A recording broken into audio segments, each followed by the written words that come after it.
뭐 주제가 이제 그 자유인데 지금 뭐 이렇게 책도 사서 하나씩 이렇게 주시네요. 그 삶을 위한 철학 수업이라고 올해 4월인가서부터 한 5달 정도 문학동네 카페에다 연재했던 건데, 연재할 때 원래 주제를 이제 자유라는 주제로 삼아서, 사실 자유라는 말은 좀 식상한 말이잖아요. 개나 소나 다 자유는 얘기를 하니까, 뭐 심지어 독재자들도 자유를 얘기를 하니까, 그래서 자유라는 걸 가지고 이렇게 이 책을 쓴다, 뭐 이론적인 책도 아니고 더구나 쓴다라고 했을 때 약간 이렇게 망설였었는데, 거꾸로 그렇기 때문에 그렇게 많이 말해지지만 사실은 가장 말해지지 않고 가장 이렇게 들리지 않고 사고되지 않는 거, 그게 자유가 아니었을까 하는 생각을 거꾸로 했습니다. 제가 좋아하는 철학자 중에 한 사람이 이제 들레즈라는 사람인데, 이제 들레즈가 그런 얘기를 한 적이 있습니다. 인간이란 언제 사유하는가? 인간은 사유하는 동물이 아닙니다. 인간은 가끔만 사유하는데 언제 사유하는가? 사유할 수 없는 것과 부딪혔을 때, 그리고 피해갈 수 없었을 때, 그때 비로소 사유를 시작한다라고 얘기를 합니다. 자유라는 주제는 수많은 사람들이 얘기를 했던 거지만, 여러분들도 항상 얘기하는 거고, 내가 자유롭고 싶다라는 생각은 안 하시는 분 없을 겁니다. 그런데 그런 종류의 자유라는 관념이 어디 부딪히면서 이렇게 깨지거나 이런 경험이 없다 그러면 사실은 단 한 번도 자유에 대해서 아직 생각을 안 해보신 겁니다. 그런 점에서 사실은 우리는 이렇게 그 흔한 만큼이나 우리 자유에 대해서만큼이나 우리가 생각 안 하는 게 없다라는 생각도 사실은 저는 듭니다. 일단 그래도 여기 계신 분들은 이제 자유라고 하는 개념으로 이렇게 그 주제를 보고 오신 분들이니까 자유에 대해서 약간은 개념적인 얘기를 하면서 하는 건 어떨까 싶습니다. 어려워질라나요? 근데 이제 뭐 이렇게 제가 뻥을 칠 때는 이렇게 어렵게 얘기를 하지 않으니까 너무 걱정하지 않으셔도 됩니다. 일단 자유에 대해서 가장 흔한 통념들, 자유는 뭐라고 생각하세요? 어떤 게 자유? 나는 언제 자유롭다고 생각하세요? 아무 일도 하지 않고. 그건 게으름이라고 하죠. 어떤 게 자유라고 생각하세요?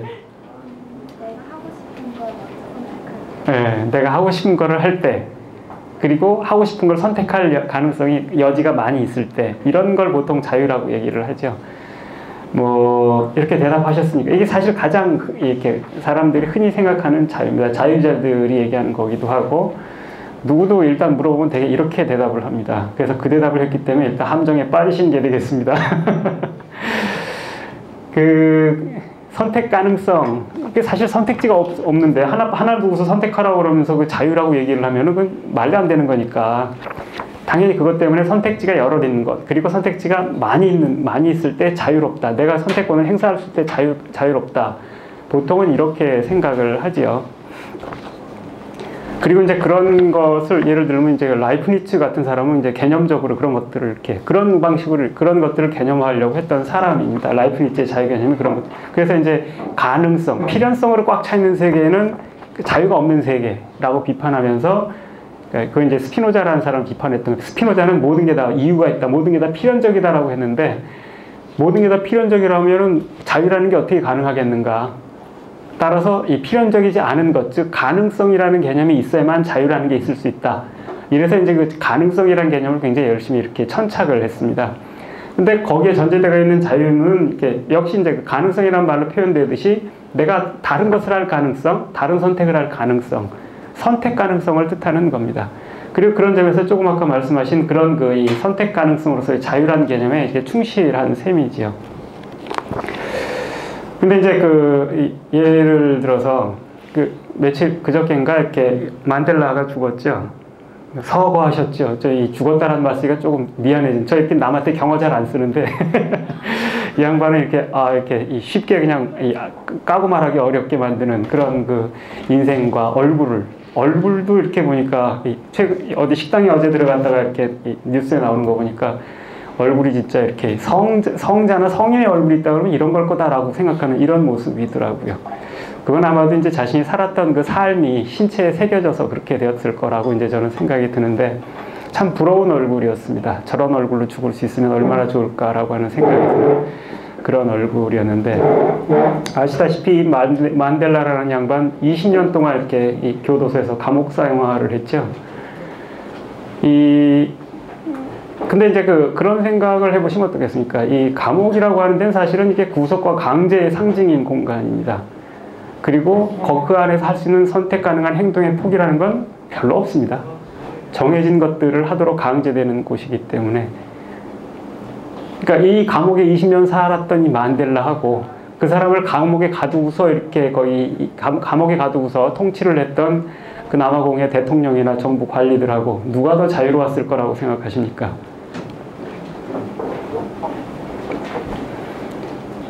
뭐 이 남아공 대통령 이름도 모르니까 그 사람이 자유로운지 아닌지 잘 모르겠다 생각하시면은 이 80년대 그 전두환 씨를 이제 생각을 하시면 되겠습니다.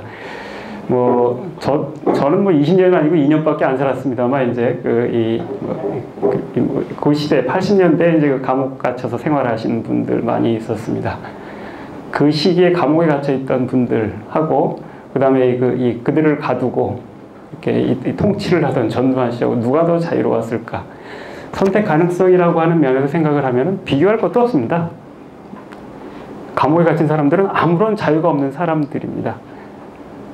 전두환 씨는 하고 싶은 건 다 한 사람입니다. 남들 죽이는 것까지 했으니까. 그거 쉽지 않은 거거든요, 그거. 그것까지 다 하고 싶은 걸 다 했어요. 근데 이 사람이 자유롭다라고 말할 수 있을까? 별로 그렇지 않았을 겁니다. 쿠데타를 해서 정권을 잡기는 했지만 그 뒤에 한 행동들이라고 하는 것은 사실은 자기가 하고 싶어서 하는 행동이 얼마나 있을까 생각이 듭니다. 광주에 사람을 보내서 이렇게 시민들을 죽이게 하는 이런 명령이라는 걸 하고 싶어서 했겠습니까? 그렇게 하고 나니까 그 다음에는 거기서 있는 것들을 덮어야 되잖아. 덮어야 되니까 이것들 언론에 보도되는 거 못하게 막아야지. 자기의 자의에 의해서 남들을 못하게 한 거예요. 선택 가능성이라는 면에서 안 할 수 있는데 한 거예요. 자유로웠던 거지. 근데 정말 자유로웠을까? 그렇게 안 하면 자기는 거기 서 있을 수가 없으니까. 그건 했어도 남을 못 살게 굴면서까지 했지만 그것은 자유롭다라고 말할 수 없는 거죠. 그 뒤에도 마찬가지예요. 일단 이렇게 첫 단추를 끼고 나니까 그 다음에 하는 모든 행동들은 하지 않을 수밖에 없는 것들이었어요. 이 사람이 거기서 자유로웠을까? 별로 그렇지 못했을 겁니다. 반면에 감옥에 갇혀있던 만델라, 이 감옥이라는 데가 가면 이제 끔찍할 것 같은데, 처음에 가보면 이제 그런데 조금 어디나 이렇게 사람 사는 데라는 건 다 숨 쉴 만한 데가 다 있어서 그 안에도 또 이렇게 이 탈주선들이 그려질 수 있고, 이 유연한 이렇게 이 움직임들, 이런 것들이 다 있게 마련입니다. 그런데 그런 게 있든 없든 간에 가령 이렇게 거의 뭐 만델라도 그랬을 거고 80년대 그 감옥에 갔던 사람들도 그랬을 텐데 대부분 감옥 갈 거라는 거 알고 각오하고 간 거거든요. 그렇게 간 거기 때문에 이 사람들은 감옥에 갇혔다라는 사실 자체는 각오한 거기 때문에 그다지 생각보다 고통스럽지 않습니다. 한 1년 반 정도까지는 재밌습니다. 감옥이라는 데 안 가봤죠? 거기는 굉장히 여러분들 보통은 경험할 수 없는 그런 종류의 세계고 그런 공간이고 그런 종류의 사람들이 모여 있는데요. 정말 별 세계예요. 재밌습니다. 이야, 이런 사람도 있구나. 이런 일도 일어나는구나. 여기선 이렇게들 하는구나. 1년 반 정도까지 재밌습니다.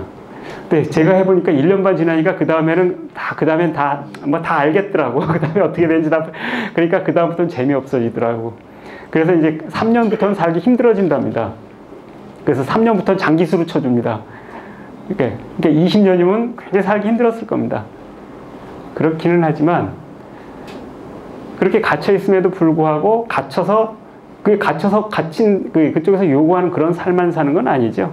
갇힌 상태에서 공부도 하고 뭐 이런저런 것들 다 합니다. 신용복 선생 보십시오. 이 글씨 써가지고서 이 일가를 이루는 이렇게 서예가가 돼서 이렇게 나오지 않으셨습니까? 이런 것들. 그러니까 사실은 갇힌 조건에서도 자기가 무언가를 하고 싶은 것을 찾을 수 있고 거기서도 할 수 있는 것을 찾을 수 있어야 됩니다. 할 수 있는 것을 찾는 것. 이것은 이 선택 가능성 이전에 선택 가능성은 주어지는 건데 그 선택 가능성이 없어 보이는 데서도 자기가 선택 가능성을 만들어내는 게 정말 중요한 능력인데 이렇게 될 경우에는 선택지가 없어 보이는 곳에도 자유라는 것들이 살아 숨 쉴 수 있습니다. 그래서 감옥은 자유가 없는 공간이지만 자유가 없는 공간만은 아닙니다.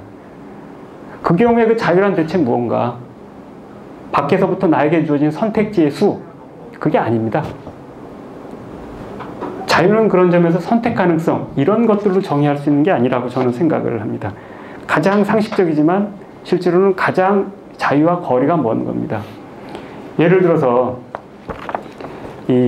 저는 이제 음악을 되게 좋아해서 이제 이렇게 이렇게 막 공개된 자리에서 얘기하면 또 어쩔지 모르지만 뭐 이리저리 여러분들과 마찬가지로 음악 파일들을 잔뜩 가지고 있습니다.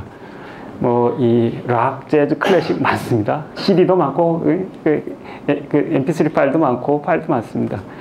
락 음악은 밴드만 하는 수백 개의 밴드의 파일들을 가지고 있습니다.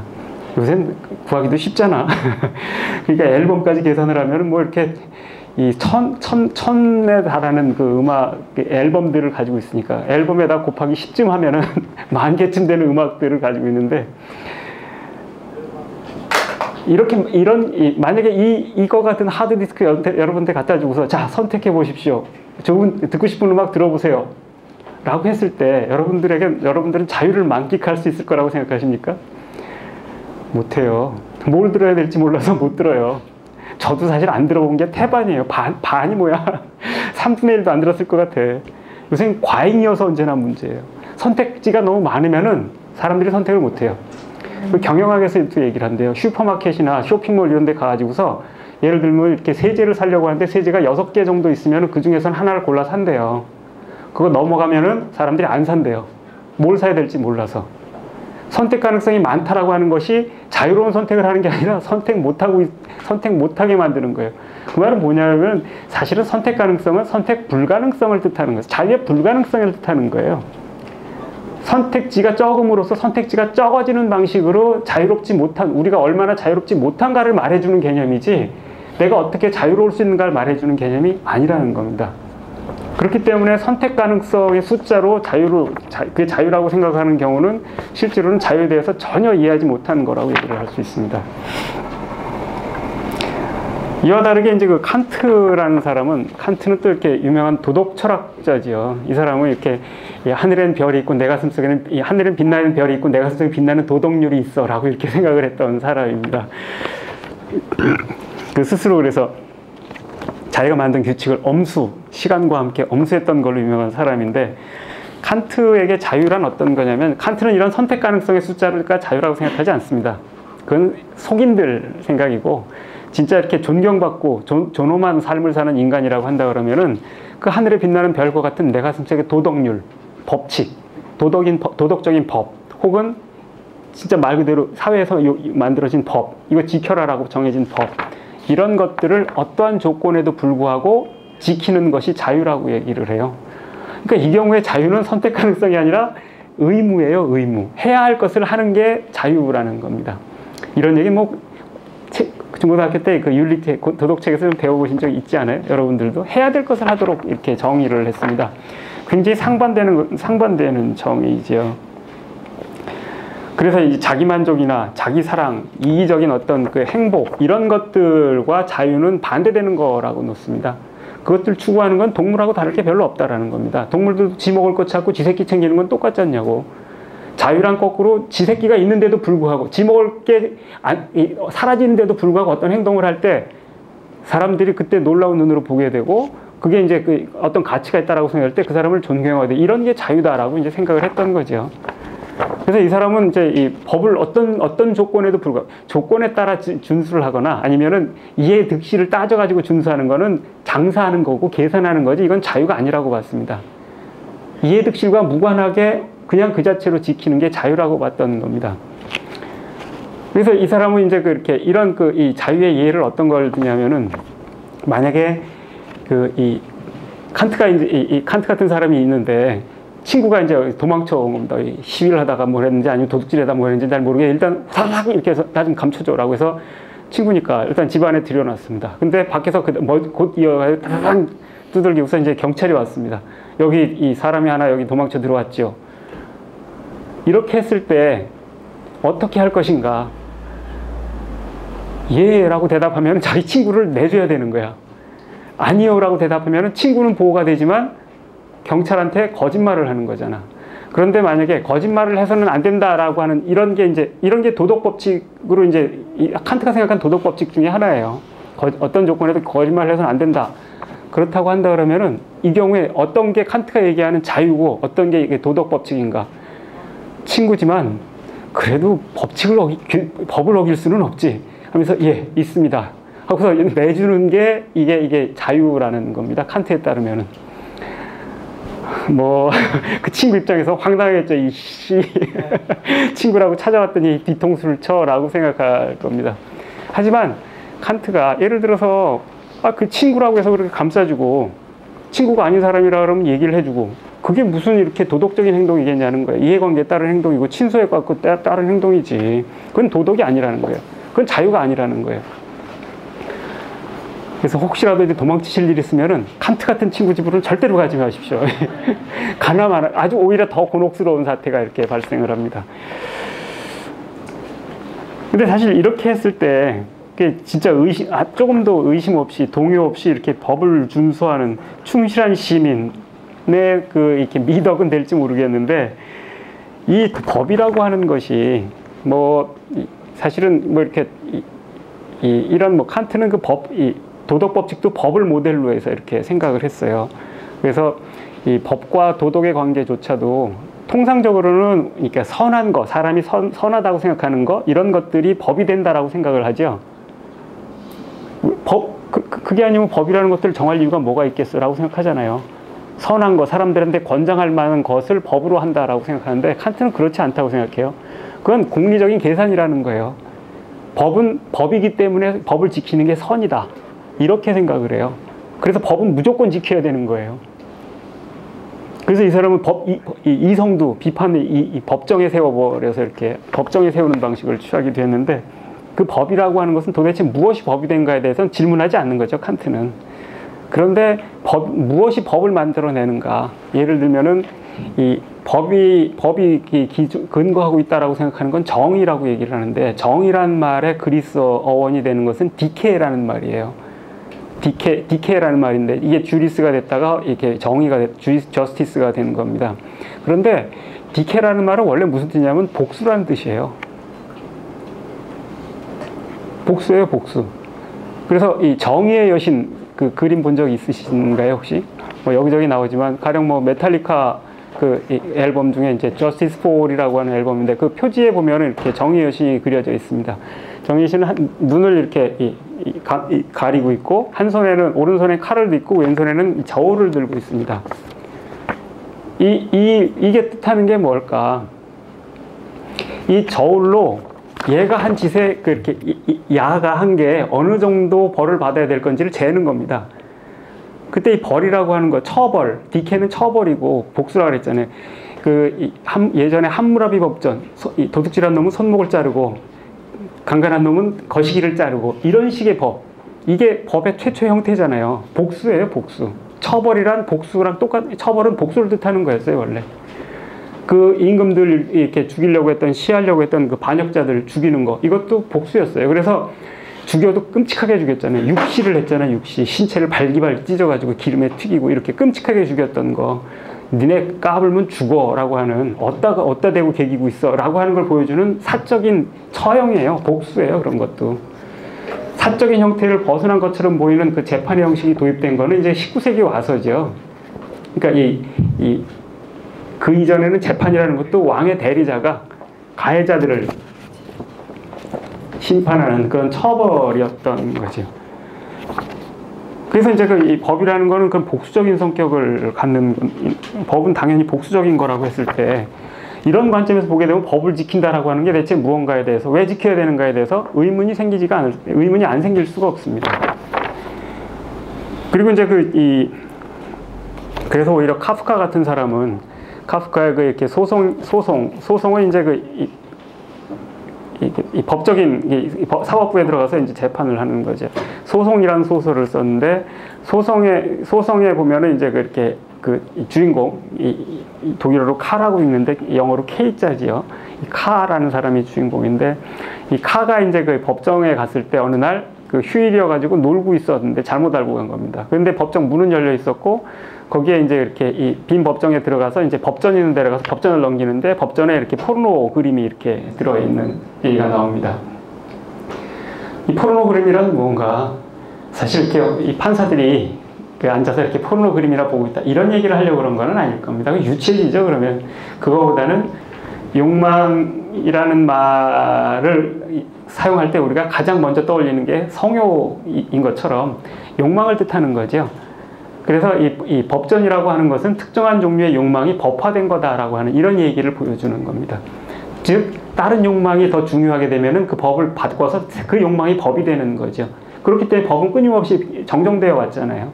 그렇기 때문에 지금 법이라고 하는 것들은 초월적인 하늘에서 내려온 이런 규칙들이 아니고 인간들이 특정한 욕망들이 법화된 거라는 겁니다. 그래서 오히려 이제 그리고 그렇기 때문에 당연히 여기에 대해서 동의하지 않는 사람들, 법을 위반하는 사람이 생길 수밖에 없지 않겠어? 그렇기 때문에 소송은 불가피한 겁니다. 법이 있는데 다 법을 지키면 소송이라는 건 있을 필요가 없고 판사도 있을 필요가 없어. 근데 절대로 어떤 법도 그런 일은 있을 수가 없습니다. 왜냐하면 다른 욕망을 가진 사람들이 있으니까. 위반자들이 생겨나게 되는 거예요. 그래서 소송이 벌어지는 거고 삶이란 사실 소송의 과정. 프로세스란 말은 소송이란 뜻도 있고 과정이란 뜻도 있잖아요. 삶이 하나의 과정이라면 이런 소송의 과정일 뿐이다라고 이제 얘기를 하는 거죠. 그런데 거기에 보면 그 소설에 보면 이제 이렇게 이 카가 이제 그 변호사 사무실에 변호사를 이제 구하러 이렇게 변호사 사무실에 갔을 때 변호사 사무실에 있는 그 사무원 레니라는 여자 사무원이 있는데 이 사람은 이제 그 피고들만 오면 이렇게 붙어서 이렇게 사랑을 하고 이러는 사람입니다. 근데 이 여자의 유명한 대사가 있습니다. 모든 피고는 아름다워요. 왜 이런 카프카는 이런 황당하기 짝이 없는 대사를 하고 황당한 상황을 만들었을까? 정의라고 하는 게 특정 법을 지칭하는 게 아니고 법의 그 원칙이 되는 것이라고 한다 그러면은 정의란 어떤 거냐면은 하나의 법에 대해서 그런 것들 다른 종류의 욕망이 있음을 보여주면서 끊임없이 다른 법들이 만들어가지는 소송의 과정 그 자체일 거다라는 거죠. 그래서 이 justice라는 말은 사법이란 뜻도 있고 정의란 뜻도 있어요. 소송이 벌어지는 사법의 과정이 정의라는 거죠. 근데 그런 점에서 justice는 소송이 없으면 있을 수가 없는 거야. 법이 아니고 소송이 정의인 거야. 그런데 그 소송은 언제 벌어지는가? 피고가 없으면 안 벌어지죠. 법을 지키기만 하면 소송은 할 이유가 없으니까. 그래서 소송이 정의라고 하면, 사법이 정의라고 한다 그러면 이 소송과 정의를 만드는 자는 법이 아니고 법을 어기는 자지요. 피고가 만드는 겁니다. 그 정의를 만들어내는 자는 법관이 아니고 피고라는 거예요. 그러니까 모든 피고는 아름다워요라고 하는 얘기는 굉장히 설득력 있는 얘기가 되는 겁니다. 충분히 이유가 있는 겁니다. 우리는 잘 설득당하기가 좀 어렵지만 카프카 같이 감각 있는 사람은 그런 거 아닌가라고 충분히 이렇게 생각할 수 있었던 겁니다. 실제로 이렇게 그 예를 이렇게 쭉 길게 들 수도 있습니다. 예를 들면 이제 이렇게 한국에서는 노동자들이 이렇게 파업을 하면 전부 이렇게 경영권 침해라는 방식으로 이렇게 다 소송을 매겨가지고서 민사소송까지 해가지고서 굉장한 이 벌금들을 물리고 이렇게 했었는데 이게 1980년대부터 이렇게 그렇게 했는데 90년대까지 계속 근데 이렇게 해도 파업을 안 할 수는 없었기 때문에 끊임없이 파업은 이어졌고 계속 소송 두들겨 맞고 민사 배상해주면서까지 계속 했었어요. 그래서 끊이질 않으니까 몇 년 전에 이제 대전지법에서 이 노동자들의 파업을 경영권이라고 하는 모호한 개념을 이유로 해서 이렇게 이 민사상에 손해를 끼쳤다거나 불법이다라고 간주해서는 안 된다라고 하는 판결을 했고 나중에 이게 대법원에서 인정이 됐습니다. 그 말은 뭐냐면 이제는 더 이상 경영권이라는 이유로 파업을 이 파업에 대해서 이렇게 해서는 안 된다라는 새로운 법이 사실은 판례의 형식으로 만들어진 거예요. 그 판례, 새로운 법은 무엇이 만든 건가? 판사가 입법한 형식을 취했지만 사실은 그렇게 끊임없이 어겼던 피고들이 있었기 때문에 그렇게 된 거죠.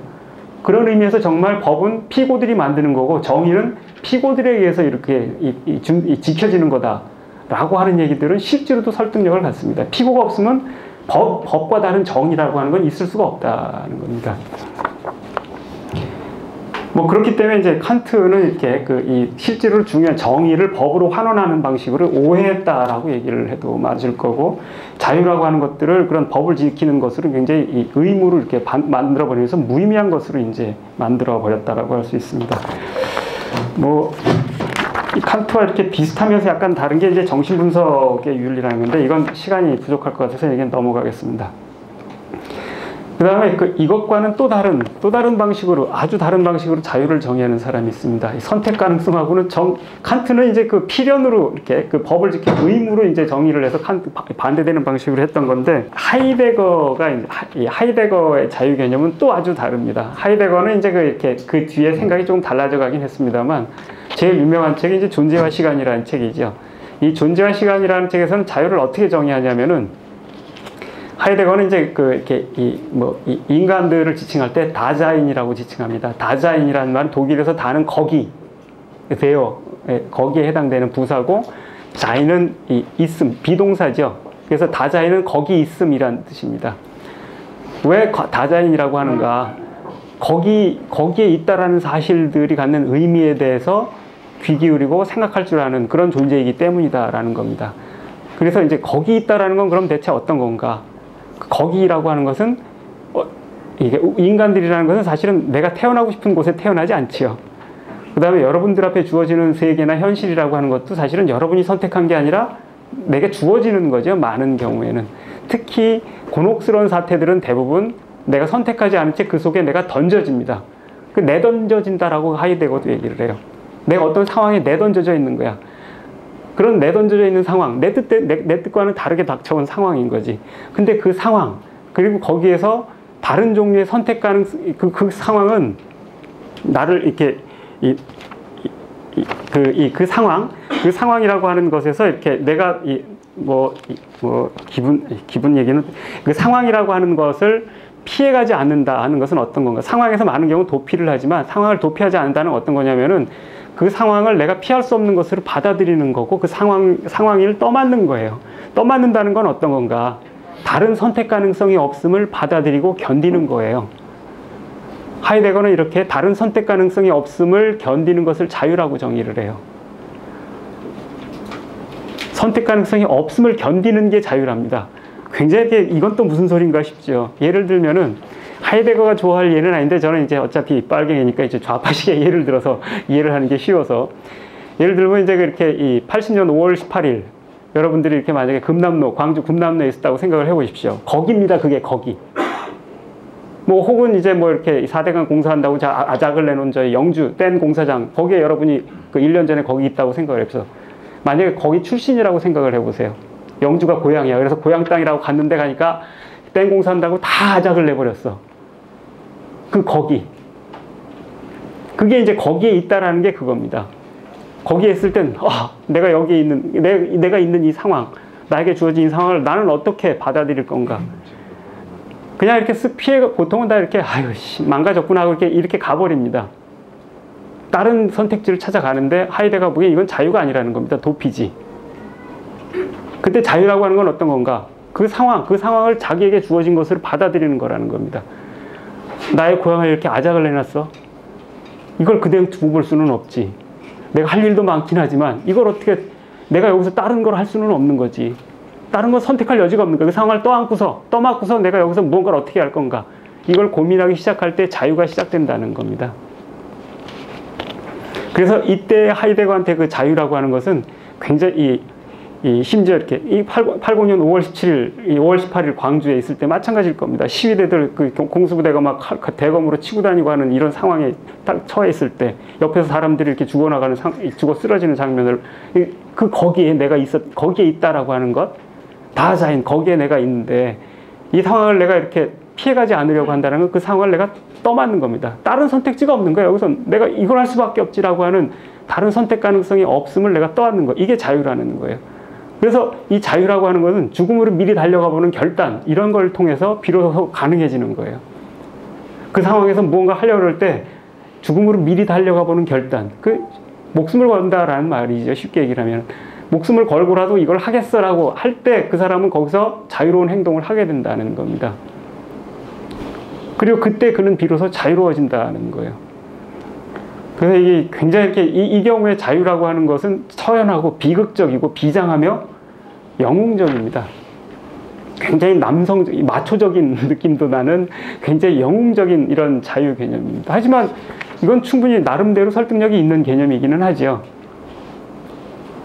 우리는 사실 그럴 게 이제 이 김수영이 이제 비상해 본 것은 알지. 새 녹색에는 이렇게 피 냄새가 섞여 있다는 것을, 혁명은 고독해야 한다는, 혁명에는 피 냄새가 있다는 것을, 혁명은 고독해야 한다는 것을 이라고 했을 때 이게 뜻하는 게 딱 이거예요. 왜 새의 목소리에, 하늘을 나는 새의 그 자유로운 새소리에 피 냄새가 섞여 있는가? 목숨을 걸고 이렇게 달려가보는 고독한 결단이 없이 자유라는 건 있을 수가 없기 때문인 거죠. 실제로 김수영은 하이데거를 굉장히 이렇게 열심히 읽었고 영향을 많이 받았기 때문에 이거는 제가 뻥으로 두들겨 맞춘 건 아닙니다. 이거는 실제로 김수영이 이렇게 생각을 했을 가능성이 큽니다. 왜 혁명이 고독하다라고 했을까? 죽음으로 달려가보는 결단이라고 하는 것은 고독한 거죠. 누가 대신해 줄 수 있는 게 아니기 때문에 그래요. 뭐 이런 점에서 이것은 이렇게 선택 가능성과는 정반대로 선택 가능성이 없음을 견디는 것이 자유라고 하이데거는 얘기를 한다는 거예요. 이것도 충분히 말이 되는 얘기인 거지요. 사실 이런 자유의 개념은 이제 그렇게 너무 비극적이고 무겁고 해서 우리 같이 소심한 사람들은 사실 이렇게 쉽게 자유로워지기 어렵다라고 자유를 포기하게 만드는 그런 아주 부담스러운 개념입니다. 그리고 이거는 이제 80년대 같으면 이런 얘기를 하면 설득력이 있어서 사람들이 저도 이제 소심해도 아이 씨발 할 수 없지 뭐 이렇게 되는데 요새 세상에서는 그거 안 됩니다. 그죠? 요새 이런 자유 얘기하면은, 그래서, 예, 안녕하세요. 이렇게 끝나고 마는. 그래서 자유를 포기하게 만드는 자유 개념이 됩니다.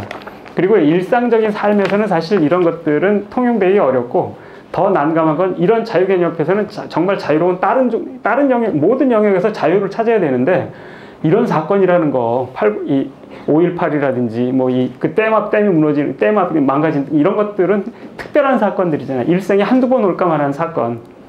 이런 때에만 자유가 딱 드러난다라고 한다 그러면 자유는 우리의 일상적인 삶과는 너무나 거리가 먼 게 돼버립니다.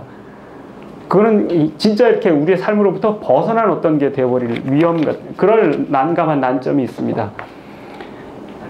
오히려 이제 제가 보기에 우리들이 삶을 사는데 가장 이렇게 유용하고 그 다음에 이제 가장 설득력 있는 자유의 개념은 이 능력으로서 자유를 이해하는 방식입니다. 자유를. 선택 가능성이라든지 선택 불가능성을 견디면서 이렇게 죽음으로 미리 달려가 보는 거라든지 이런 게 아니고, 혹은 법을 지키는 거 이런 게 아니고 능력이라는 겁니다. 왜 능력이라고 얘기를 하는가? 선택지가 아까 이제 그렇게 선택지가 많다라고 했는데, 아까 그 음악 파일을 여러분들도 많이 갖고 계시잖아. 그 앞에 쫙 드러났을 때 왜 들을 수가 없는가? 선별할 수가 없어서 그런 거예요. 뭘 들을까부터 선별을 못 하는 거예요. 음악을 들으려면 선별을 할 수 있는, 나 이거 듣고 싶어, 이거 듣고 싶어, 이럴 수 있어야 돼요. 이러려면은 그냥 선택 가능성만 가지고는 택도 없어요. 그게 아니고, 이 밴드는 뭐 하는 밴드, 이 밴드는 어디 밴드, 이 밴드는 뭐 하는 거, 얘들은 이랬어, 혹은 얘들은 이래 라는 것들을 알 때 하나하나 눌러볼 수 있게 되는 거예요. 그죠? 이 선택을 할 수 있으려면은 내가 선택하려고 하는 것들에 대해서 어떤 것들을 알고 판단할 수 있는 이런 능력이 있어야 돼요. 능력이 없으면은 아무리 선택지가 많아도 우리는 선택을 할 수가 없습니다. 아까 이 회사 얘기하면서 얘기했는데, 회사에서 초대를 해서 얘기를 하려는 건 아니고, 한국엔 자본가들은 많죠. 돈 많은 자본가들은 또 얼마나 많습니까? 얼마 전에 이렇게 신문에 신문서 보니까 삼성에서 이렇게 쌓아두고 있는 뭐라 그러더라? 예비비인가? 이렇게 준비금인가? 이런 게 있대요. 그러니까 자기들이 번 돈인데 투자하지 않고 아직은 어디다 투자할지 몰라서 쌓아둔 돈이 132조래입니다. 132억이 아니고, 저는 사실 다 같은 돈이에요. 저한테는 100만 원 넘어가면 다 같은 큰 돈 이렇게 돼서 다 그게 그건데, 이 132조에서 저는 상상할 수 없는 돈인데, 그 다음에 현대그룹에서 쌓아두고 있는 게 또 120조쯤 된다네. 그래서 4대 그룹이 이렇게 그룹 4개가 쌓아두고 있는 그게 440몇 조래요. 한국 예산을 1년치 예산들을 이렇게 회사 4개가 예비비로 쌓아두고 있는 거죠. 이렇게 돈이 많은데 어디다 쓸 줄 몰라가지고서 그냥 쌓아두고 있는 거야. 이 사람들 돈 쓸 때는 많잖아. 돈 있으면 할 수 없는 게 뭐가 있어. 그죠? 사랑도 사는데 요새는. 아니, 그리고 이 사회에서 해야 될 일들, 할 수 있는 일들이 얼마나 많은데 아무것도 못하고 있는 거야. 왜 못하는가? 선택 가능성이 없어서? 아니지요. 능력이 없어서예요. 어떤 일이 필요한 일인지, 어떤 일이 좋은 일인지, 어떤 일인지 해야 되는지, 어떤 일이 하지 말아야 될지를 가릴 줄 아는 안목이 없고, 그 다음에 그런 것들을 선택해서 어떻게 그걸 제대로 만들어갈 수 있을지를 구성할 수 있는 능력이 없어서 그런 거죠. 무능함에 의해서 쌓아놓은 거예요. 이런 게 잘 보여주는 거예요. 자본가만큼 선택지가 많은 게 어디서 자본주의에서. 더구나 삼성, 현대증은 세계적인 재벌들인데 가진 게 얼마나 많아. 하려고 하면 뭘 못하겠냐고. 그런데 할 수 없어서 쌓아둔 돈이 이렇게 있다라는 거예요. 이런 종류의 회사, 이렇게 이 사람들이 꿈의 직장이라고 만드는 이런 종류의 회사를 만드는 거는 돈이 있다고 할 수 있는 게 아닐 겁니다. 그런 거라 그러면 이런 회사 많이 만들어졌어야 돼요. 얼마나 많아. 여기보다 돈 많은 회사가 얼마나. 여기 자잘한 회사잖아. 솔직히 까놓고 얘기하면 조그만 회사지. 응? 돈과 능력, 이렇게 돈과 선택지라고 친다 그러면 얼마나 많냐고. 근데 왜 안 하냐는 거야. 왜 못하느냐. 안 하는 게 아니라 제가 보기엔 못하는 거예요. 자기들은 안 하는 거라고 생각을 하고 있는데 남들이 이렇게 칭찬도 하고 사람들이 다 부러워하고 이런 걸 왜 안 하냐고. 안 하는 게 아니야. 그거는 못하는 거예요. 추상적 가능성으로 알고는 있어. 알고 있으면 뭐 하냐고. 파일 있어. 음악 들어봤니? 나 파일은 있어 라고 얘기하는 거랑 똑같지. 한 번도 안 들어봤는데 들을 수 있어. 그런 가능성을 추상적 가능성이라 그래요. 실제로는 비현실을 뜻하는 거예요. 안 하는 게 아니라 못하는 거예요. 왜 못하는가?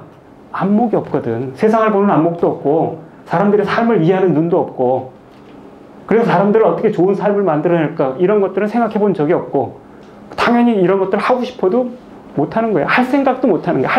하고 싶어도 못하는 게 아니라 할 생각도 못하는 거야. 할 생각도 못하는 이 무능력이야말로 가장 근본적인 거죠. 할 생각이 있는데 안 되면 실패하면서 하면 결국 하게 돼. 할 생각도 못하는 건 평생 못하게 돼. 돈이 아무리 많아도 못하게 돼. 5천조가 있어도 못해. 하려고만 하면은 130조가 아니고 13억만 있어도 할 수 있을 거라고. 130억은 모르겠는데 130억 있으면 물론이죠. 할 수가 없는 거야. 할 생각을 못하는 거야. 그게 무능력이에요. 이런 게 부자유예요. 자유라고 하는 건 그런 점에서 능력을 요구하는 거예요. 능력을 요구하는 거. 담배 피는 사람들, 혹은 이제 이렇게 이 알코올 중독, 혹은 이제 약 중독된 사람들, 이 사람들 역시도 선택지들은 여러 개 있는 거예요. 필 건가 말 건가, 필 걸까 말 건가 선택지가 있지만 여러분들은 잘 압니다. 이 사람이 어떤 행동을 할지는. 어느새 자기도 모르게 피가 물게 되고 어느새 또 이렇게 술을 찾게 되지요. 중독자들, 이 사람들도 여러 가지 선택 가능성들을 놓고 있지만 실제로는 선택할 능력이 없는 거야. 하던 것만을 계속 반복하는 거야. 그렇기 때문에 우리는 선택지가 많은데도 절대로 자유롭지 않습니다. 습관에 의해서든 어떤 이렇게 어디에 이렇게 쏠려서 그런 거든, 혹은 무능력에 의해서 이런 거든 간에, 무지에 의해서든 간에 하고 싶은 걸 제대로 하기 힘들다라는 겁니다. 무능력 탓입니다. 이겁니다.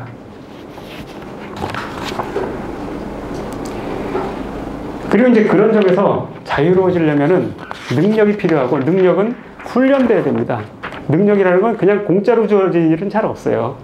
자유는 그래서 공짜로는 그냥 자동적으로 주어지지는 않습니다. 자유에는 저는 피냄새가 섞여 있다고 꼭 이렇게 생각하지는 않지만, 그런 자유도 있지만 저는 피냄새가 섞여 있는 자유는 지금 관심 없는데, 피냄새는 없겠지만 땀 냄새는 날 거예요.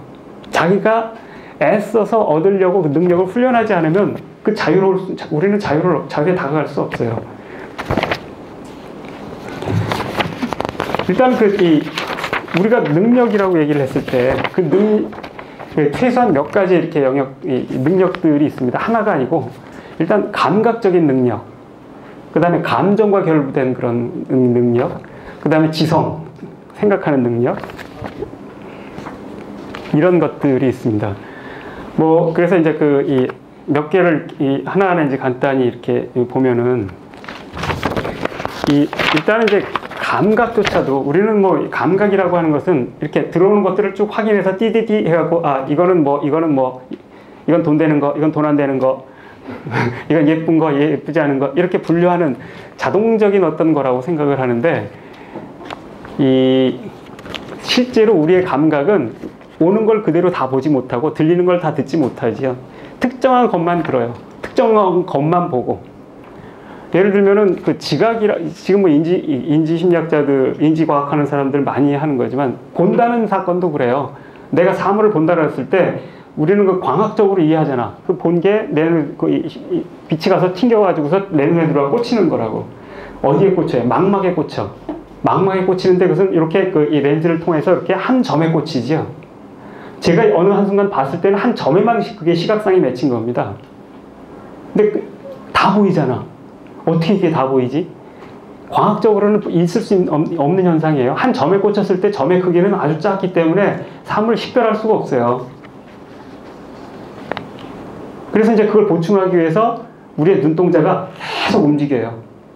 여기를 보는 것 같지만 계속 움직여서 여러 초점들을 상을 만들어서 여기다가 하나가 아니고 여러 점의 상을 만드는 거예요. 근데 그렇게 해봤자 요만큼일 거 아니야. 나머지는 여러분의 뇌가 가공해서 만들어내는 거예요. 기억이나 이런 것들이 거기 기어 들어가면서, 그래서 본다라는 건 아는 만큼 본다라는 게 맞는데 아는 대로 보는 거예요. 뇌에 의해서 가공되는 거예요. 그래서 맹인들이 눈을 뜨면, 각막 이식해서 눈 많이 뜨잖아요. 맹인들이 눈을 뜨면 이제 신청의 아버지처럼 와, 세상이 이렇게 아름답구나, 이런 일은 절대 일어나지 않습니다. 맹인들이 눈을 뜨는 현상은 굉장히 고통스러운 것들이니까 할래 말래 선택 잘해라고 이렇게 경고를 해요. 맹인 각막 속에서 눈을 떴을 때 이 사람들이 여러분들 얼굴 볼 것 같습니까? 못 봅니다. 안 보여요. 여러 달, 아니 몇 해에 걸쳐서 계속 훈련을 해야만 그게 보인다고 그래요. 여러분들은 근데 왜 이렇게 보는가? 어렸을 때, 아기 때 눈을 뜨자마자 그거부터 연습한 거예요. 몇 년을 연습한 거야. 그래서 보는 거야. 연습한 걸 모르지. 아기 때 했으니까. 그러니까 엄마가 잘 훈련시키는 거 옆에서 보세요. 애들 훈련시키는 거. 그런 데서 보는 거예요. 그런 점에서 우리가 본다라는 사건도 사실은 보고 싶은 대로 봐요. 그래서 잘 모르는 거, 보고 싶지 않은 것들은 정확하게 잘 보이지 않아요. 몇 시인지 알면은 노안 있는 사람도 시계 보면 금방 보이는데 몇 시인지 모르면 노안 있으면 시계 안 보여요. 그냥은 안경 써야 보인다고. 그런 거죠. 그렇기 때문에 사실은 감각도 자연적으로 무언가 통과해서 자연적으로 형성되는 게 아닙니다. 내가 만들어내는 거예요. 그렇기 때문에 내가 익숙한 방식으로만 만들어요. 보려고 하는 것만 계속 보고 안 보이는 것들은 계속 안 보이게 둡니다.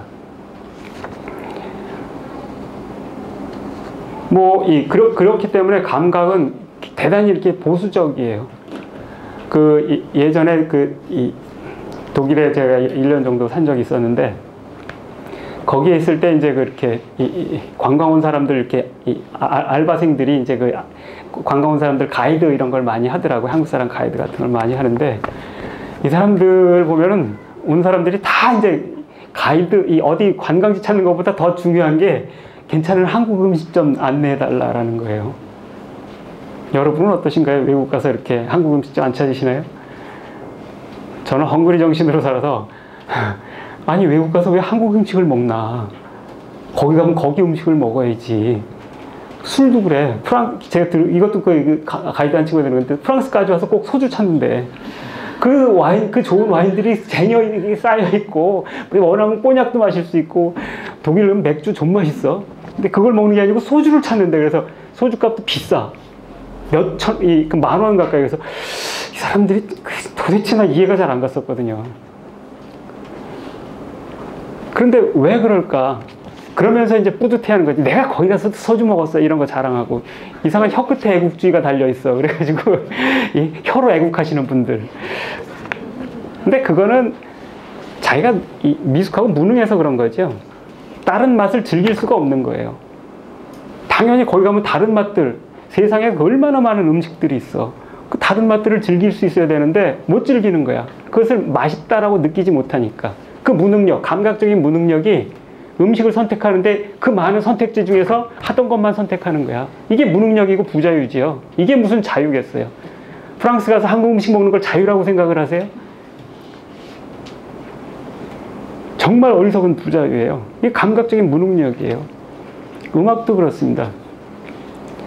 뭐 우리 어머니 얘기 자주 해서 제가 어머니한테 좀 미안한데 우리 어머니는 이렇게 그 학교 교육을 별로 거의 못 받으셔가지고서 베토벤 모차르트를 틀어놔도 시끄럽다 이러십니다.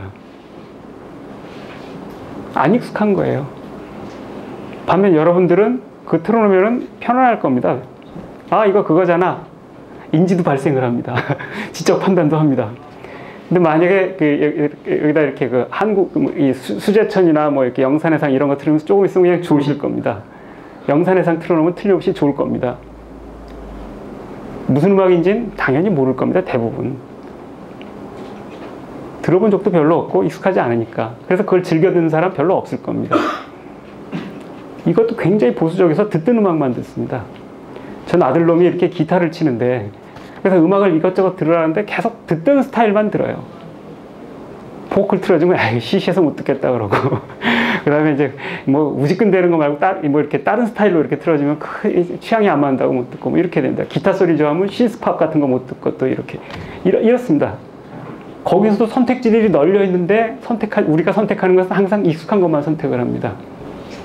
이런 그 감각의 보수성, 이런 것들이 새로운 것들을 못 듣게 만드는 거예요. 새로운 감각적 경험이 불가능해지고 혹은 낯선 상황에서 새로운 판단을 적절하게 하는 게 불가능해집니다. 제가 잘 좋아하지도 않는데 그게 음악성이 있는지 아닌지를 어떻게 판단을 할 거야. 그래서 이런 사람한테 저기 이렇게 음악 제작하는데 저기 괜찮은 가수 구해와봐. 이렇게 괜찮은 신인들 이렇게 찾아와봐. 찾아올 리가 없죠. 신인들의 음악을 듣는 건 못 듣던 음악을 듣고서 저 잘하는지 못하는지를 감별해야지 하는 건데 이걸 어떻게 하겠냐고. 이 사람은 그 점에서는 무능한 거고 거기서 자유로운 선택 능력 없는 거예요. 그러기 위해선 사실 감각을 계속 훈련시켜야 돼요. 저는 이제 음악을 많이 듣는데 저도 이제 스스로 말은 이렇게 하면서 계속 그런 곤란하잖아. 그러니까 알리바이를 위해서도 음악을 들을 때 계속 안 듣던 걸 계속 이렇게 들어요. mp3나 이런 거 쭉 있을 때에도 이름은 알고 어떤 밴드인지 이렇게 아는 것 중에서 일단 안 들어본 것들을 계속 듣습니다. 얘들 안 들어봤는데 하면 그거 듣습니다. 그런데도 잘 안 되는 게 이제 뽕짝을 즐겨 듣는 겁니다. 이게 트로트 등산 가면 이렇게 틀고 다니는 아저씨들 있잖아. 꼭 있어요.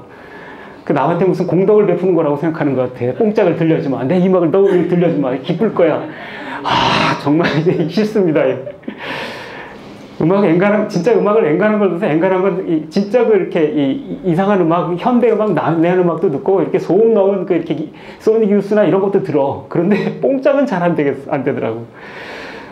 그래서 그랬는데 예전에 제가 한영애를 되게 좋아하는데 한영애 비하인드 타임이라는 그 앨범이 예전에 한번 나온 적이 있는데 그걸 한영애 뽕짝을 부르더라고. 그래갖고 충격을 받았어요. 아니 어떻게 이럴 수가. 한영애가 뽕짝을. 그러고 보니까 내가 여기 닫혀 있었구나, 막혀 있었구나 라는 걸 거꾸로 알게 되더라고요. 그러니까 무능력한 거죠. 그쪽에 내가 뻗어나갈 길을 스스로 막아버린 거니까, 자유의 선을 닫아버린 거니까 무능력한 거예요. 그래서 이제 뽕짝도 열심히 들어야 되겠다라는 반성을 했는데 잘 안 듣게 되더라고, 뽕짝을. 근데 이런 감각의 변화가 예를 들면 아티스트들한테 굉장히 이렇게 중요한데, 감각의 변화는 사실 이것만 갖고 하는 건 아닌 것 같아요. 듣는 걸 바꾸고 먹는 걸 바꾸는 거. 전 먹는 것도 그래서 전 음식을 전혀 즐기지 않거든요. 배만 채우면 된다. 식사는 시간의 함수다. 맛의 함수가 아니고 시간의 함수다. 그래서 때 되면 채우는 거다. 이런 생각을 갖고 있는데, 중국에 갔을 때 이제 중국에는 북경에만 가도 여러 성들의 식당이 있어요. 호남성, 사천성, 뭐 이렇게 신장성, 하복성 등 해가지고 수많은 식당들인데 거기마다 다 요리법들이 다르거든요. 같은 매운맛을 내도 호남성에서 내는 거랑 사천성에서 내는 건 달라요. 사천성은 마라고 그러는데 얼얼한 맛, 산초라든지 후추라든지 이런 걸로 매운맛을 내고, 그 호남성은 고춧가루로 내거든요. 그러니까 한국 음식하고는 상대적으로 비슷한데, 사천성 음식은 같은 매운맛이어도 사람들이 못 먹어요. 한국 사람들이 가면 아주 힘들어해요. 그래서 어쨌든 계속 그래 하면서 계속 먹었더니, 이거 중국은 음식 맛을 보는 여행도 이렇게 의미가 있겠다는 생각이 들 정도였어요. 계속 감각을 확장해가는 여행이더라고, 그렇게 하니까. 근데 이런 실험들, 이런 방식으로 계속 이렇게 자신의 감각을 확장해가는 이런 것들, 이런 게 이제 자유로운데 필요한 능력의 훈련일 거예요. 근데 이것만은 아닌데 그 이 재즈 이 색스폰 주자 가운데 이제 소니 롤린스라는 유명한 사람이 있죠. 뭐 이름은 어디서 들어보셨죠? 들어보셨나요? 이 소니 롤린스의 그렇게 색스폰 컬러스라는 앨범은 굉장히 유명한 앨범인데 거기 뭐 세인트 토마스 이런 곡들은 워낙에 잘 알려진 곡인데요. 이 사람은 이제 55년, 56년, 57년 이때까지 이제 그렇게 이 앨범도 이렇게 성공적인 앨범, 굉장히 히트를 친 앨범입니다. 그리고 이제 음악적으로도 굉장히 인정을 받았던 앨범인데 이런 것들을 내면서 이제 그 이렇게 한 색소폰 하는 그 주자로서 이렇게 인정을 받았어요. 그리고 이제 뭐 마일스 데이비스하고도 같이 하고 뭐하고도 같이 하고 그 누구야 그 저기 존 콜트레인하고도 같이 하고 뭐 최고의 주자로 이렇게 대접하는데 어느 날 1959년에 어느 날 갑자기 사람이 사라져 버립니다. 그 연주의 일정 이런 것들 다 빵빵 꾸내고서 어느 날 갑자기 사라져 버립니다. 잠적을 해버린 거예요. 그래서 2년 동안 잠적해 버립니다. 2년 동안 이 사람 뭘 했는가? 청소부를 하고 뭐 하고 하면서 노동을 해요. 노동을. 청소부 같은 노동을 이렇게 쭉 하면서 2년 동안 그거를 합니다. 그리고서 이제 그 1년 반쯤 지나서부터 그 낮에는 가서 이렇게 일을 하고 그다음 밤에는 자기네 마을 동네에 이렇게 큰 다리가 있었나 본데 사는데 근처에 그 다리에 올라가가지고서 집에서 연주를 하면 아마 이게 시끄럽다고 그래서 그랬는지 하여튼 그 다리에 가가지고서 이렇게 이 색소폰을 연주를 합니다. 뭐 들어주다 말거나 자기가 연습을 하는 거죠. 그리고 이제 그 61년에 이렇게 컴백해가지고서 음반을 하나 냅니다. 브릿지라는 음반을 냅니다. 다리라는 음반을 냅니다. 근데 음반을 들어보면은 일단 뭐 이렇게 이 기교라는 거, 손가락 돌아가고 그 다음에 그 임프로비제이션 하는 기교라는 건 그 전에 이미 굉장히 이렇게 훈련된 사람이니까 그거야 뭐 이렇게 줄어들 리가 없겠죠. 노동한다고 줄어들겠어. 그건 그리고 뭐 줄였겠어 이 사람이. 그렇게 사라졌던 거는 자신이 음악에 대해서 무언가 불만이 있으니까 그러니까 사라졌던 걸 거라고. 그러면서 그것을 노동을 하고 뭐 이러면서 이런 엉뚱한 짓을 하면서 바꾼 거야. 자신의 감각을 바꾸려고 했던 거라고 저는 생각을 해요. 그래서 그런지 그 브릿지라는 앨범을 들어보면 그 전에 나왔던 거랑 음색이 달라요. 그 전에는 아주 이렇게 푸근하고 퍼진 소리가 나는 음색이에요. 이 재즈계에서 이제 그 이 존 콜트레인이라는 사람은 나중에 이 사람들이 성인이라고 이렇게 간주하는 사람들도 있어요. 성인의 반열에 올라간 사람입니다. 그래서 이제 이 만델라와 더불어서 이렇게 세계에서 가장 유명한 성인 콜트레인인데 이 사람은 초기에는 약도 많이 하고 했는데 어쨌든 이제 그게 아니고 이 소리 끊임없이 이거 가지고 이제 하면서 이걸로 이제 일종의 그 도를 닦으려고 했던 사람이야. 그러니까 이 한국에는 득음이라는 그런 경지가 있잖아, 그죠? 검은 고를 타든 노래를 하든 간에 득음을 목표로 하거든. 그래서 자기 소리를 내려고 하고 이걸 통해 이렇게 하는데 이걸로 일종의 도를 추구하는 도라는 게 가는 길이니까 음악하는 사람이 자기 길을 갈 때 그게 자기 도가 되는 거잖아. 이 사람은 그래서 이제 이 서양에서는 그걸 영성이라는 방식으로 이렇게 얘기를 하는데 이런 걸 막 했던 사람이라고. 그래서 그런지 워낙 타고난 사람이라 그런지 색소폰 소리가 굉장히 남들하고 다릅니다. 이 소니 롤린스하고 이제 존 콜트레인은 그 시기에 이제 약에 쩔어가지고서 막 마일스 데이비스가 퀸텟에서 쫓겨나고 막 이럽니다. 그러던 시기인데도 이렇게 둘이 같이 부른 음반이 있는데 둘이 같이 부르면서 음색이 확 달라요. 아마 이런 것 때문에 이렇게 소니 롤린스가 이렇게 나도 안 되겠어라고 생각해서 간 거 아닐까 싶기도 한데 이런 사람인데 어쨌든 간에 이거는 이렇게 삶에 대해서 삶에 대한 태도나 삶이 달라지지 않고서는 이게 달라지지 않는 거지요. 뒤집어서 얘기를 해서 색소폰 소리가 달라졌다는 건 이 사람이 삶이 달라졌다는 거, 삶을 감지하는 감각이 달라졌다는 걸 겁니다. 2년 동안 그렇게 노동을 하면서 이 사람은 감각을 바꾼 겁니다. 이게 이제 새로운 음악을 하게 한 거라는 거죠. 그래서 이건 그 감각의 자유를 위해서, 새로운 감각적 능력을 위해서 음악을 접기까지 했던 이런 경우들이라고 할 수 있겠습니다. 이런 것도 이제 그 감각의 훈련 같은 거라고 얘기할 수 있습니다. 다른 감각, 내가 감지할 수 없는 것들을 향해서 내가 계속 이렇게 어딘가를 달려가는 이런 거겠죠. 그 다음에 이제 또 하나는 이제 감정인데요.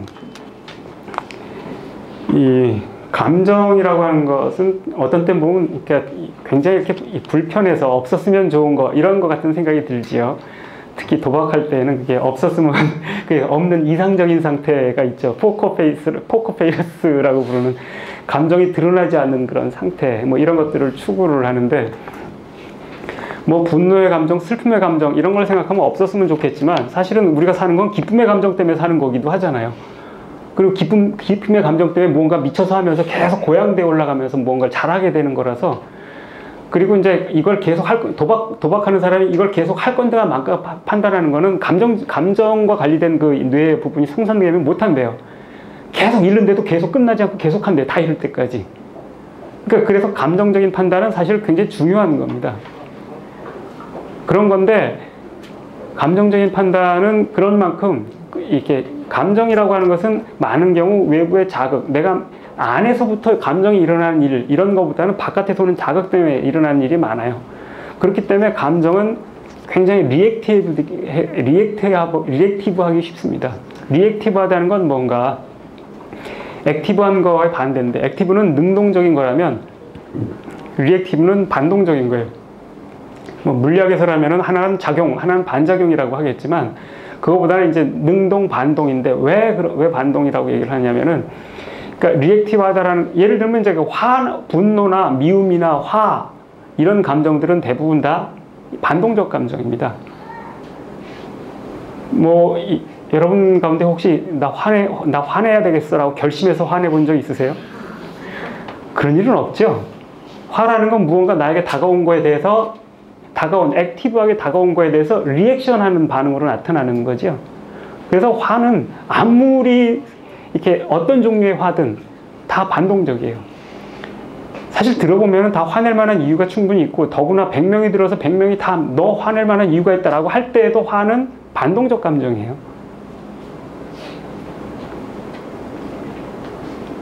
근데 이제 여러분은 어떠신가 모르겠습니다. 저도 이제 저는 이게 화를 자주 내는 편은 아닌데, 한번 픽 돌면은 멀리까지 가가지고 실수를 많이 하는데, 이제까지 언젠가 쭉 돌아보니까 이제까지 내가 한 행동 중에 화나서 한 거 치고서 후회 안 한 게 없더라고요.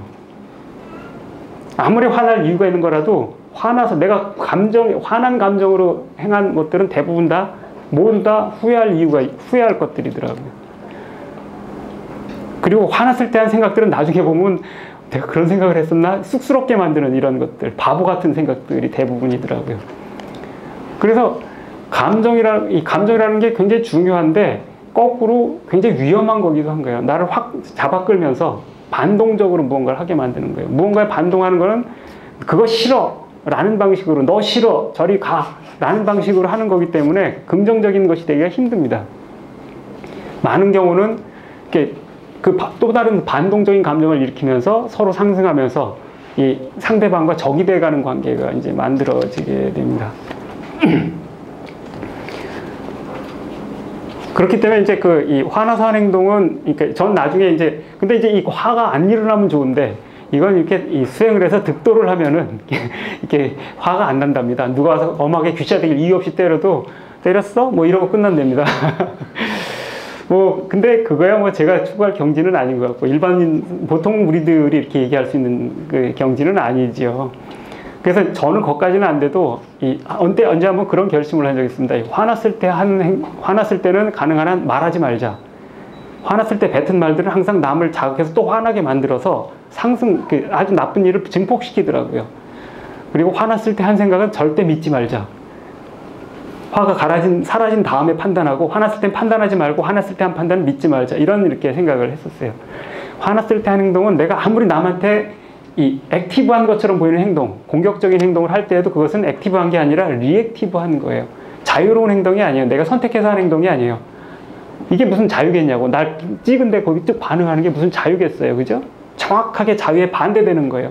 다르게 할 수 있는 가능성들을 생각하지 않고 그거 확 이렇게 엎어버리는 거기 때문에 자유와는 정반대다. 리액티브한 경우에는 그래서 자유로울 수가 없습니다. 액티브하다는 건 어떤 건가? 무언가를 시작할 수 있는 거예요. 그래서 뭐 이렇게 강한 강도로 남한테 반응하는 거 이런 게 아니고, 새로운 가치를 창안한다든지 새로운 무언가를 시도하는, 새로운 관계를 만드는 어떤 제안을 한다든지 이런 게 액티브한 거예요. 이 리액티브한 감정의 대표적인 게 원한이고 이 복수심과 원한 이런 거예요. 이 복수는 나의 힘 이런 그 영화도 있지만 이 복수, 원한 이것들은 강력한 힘을 이렇게 가져요. 그래서 어떤 것들을 이렇게 견디어내게 하기도 하고 하이데거 말대로 무언가를 어려운 것들을 달성하기도 해. 이 무협지 보시면 무협 영화에 보시면 많이 나오잖아, 그죠? 무협 영화는 대부분 이런 복수극이죠. 서부극과 무협 영화는 대부분 복수극인데 서부극은 요새 보는 사람 없으니까 무협 영화 대부분 어떤 구조를 갖고 있는가? 악당이나 사파 뭐 이런 놈들이 와가지고서 이 정파 내지는 좋은 이 사람들이 있는 도장이나 마을에 와가지고서 아작을 내버립니다. 그래서 아버지가 죽거나 누이가 죽거나 어머니가 죽거나 가족이 다 없어지거나 깨져버리고 주인공은 이거에 대해서 열을 받지만 이것들을 내가 감당할 능력은 없어서 눈물을 흘리며 도망을 칩니다. 대개 산으로 들어가죠. 그리고선 산으로 들어가서 꼭 기인을 만납니다. 그래서 기인을 만나서 이제 무공을 쌓습니다. 물론 힘들죠. 절라 힘들고 이렇게 생각이 들고 사실 내가 하고 싶었던 게 있었는데 이런 생각이 들지 모르지만 그래도 복수의 일념으로 내가 이러면 안 되지. 복수해야지. 복수의 일념으로 그 집념으로 복수의 힘 이걸로 이제 무공을 쌓아서 고수가 되죠. 그리고서 돌아와가지고서 놈들을 징치하고서 마을은 평화를 되찾는다로 이제 끝납니다. 이게 이제 무협지의 일반적인 구조죠. 근데 이런 경우에 이 사람에게 원한 내지 복수심이라고 하는 것들은 그 어려운 걸 견뎌내고 고수가 되게 만든 거야. 힘을 준 거죠. 힘을 제공한 거예요. 그런데 이 사람은 원래 거꾸로 생각을 해보면은 이 사람도 원래 자기가 살고 싶은 생이 있었을 거 아니야.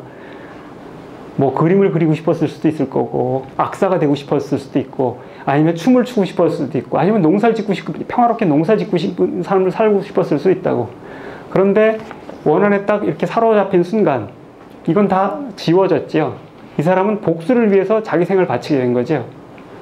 복수를 위해서 자기 생을 바친다는 건 뭐예요? 자기가 미워하는 원수를 위해서 내 인생을 바친 겁니다. 얼마나 황당해. 가장 미워하는 놈을 위해서 내 인생을 바치다니. 그렇지 않아요?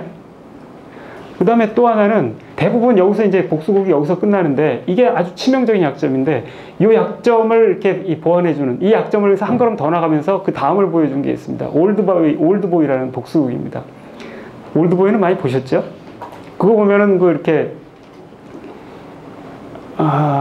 누구죠? 유지태하고 최민식이 이제 뭐 그 영화는 사실 너무 일방적이죠. 최민식이 복수를 했다고 생각할 때도 다 유지태 손안에 있는 것을 이렇게 만들어 버립니다. 둘 다 복수를 하려는 그 집념은 둘 다 똑같습니다. 둘 다 집요한 놈들이고 아주 센 놈들이지요. 최민수는 자기가 멀쩡하게 이렇게 깜빵 생활 10몇 년 하고서 이렇게 만두만 먹으면 10몇 년 살았으니까 복수를 해야지. 그런데 이 의지는 사실은 그 가둔 사람에 의해서 리액티브하게 발생을 한 거지요. 그런데 도대체 어떤 놈이 그랬는가 쭉 알고 보니까 그 놈은 얘 때문에 복수를 하려고 한 거야. 얘가 자기도 알지 못한 새 자기 누이랑 그 관계를 최민수가 알지도 못한 새 입으로 떠벌리고 다녔고 그것 때문에 자기 누이가 죽었고 그래서 이 개새끼 이러면서 내가 죽이는 걸로 인해 인생을 이러면서 복수에다 인생을 바치는 거잖아. 그래서 어쨌든 복수도 끝까지 성공을 하잖아. 최민수 그래 내가 혀 자를게 일부러 그런 것도 아니었는데 그죠? 그러면서까지 복수에 성공을 했어. 그러니까 그 다음에 어떻게 돼? 이제 유지태가 그 다음에 하는 예상이 중요합니다. 아저씨 이제 나 뭐하고 살지? 복수가 끝났어.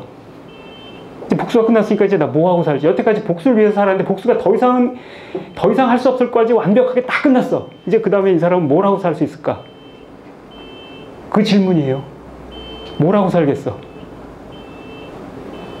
그때부터 공부라도? 그때까지 한 게 그 집밖에 없었는데 그렇잖아요? 그러니까 더 이상 살 이유를 못 느끼니까 살 이유가 남아있지 않은 거예요. 자살해버리잖아. 정확하게 자기 인생을 자기 외인수한테 최민식한테 바친 거죠. 이게 복수극의 역설이에요. 원한을 맺힌 사람은 자기 인생을 자신의 원수를 위해서 바치게 된다는 게 복수극의 역설. 이 반동적 감정에 의해서 리액티브한 삶을 사는 게 어떤 건가를 아주 잘 보여주는 거죠.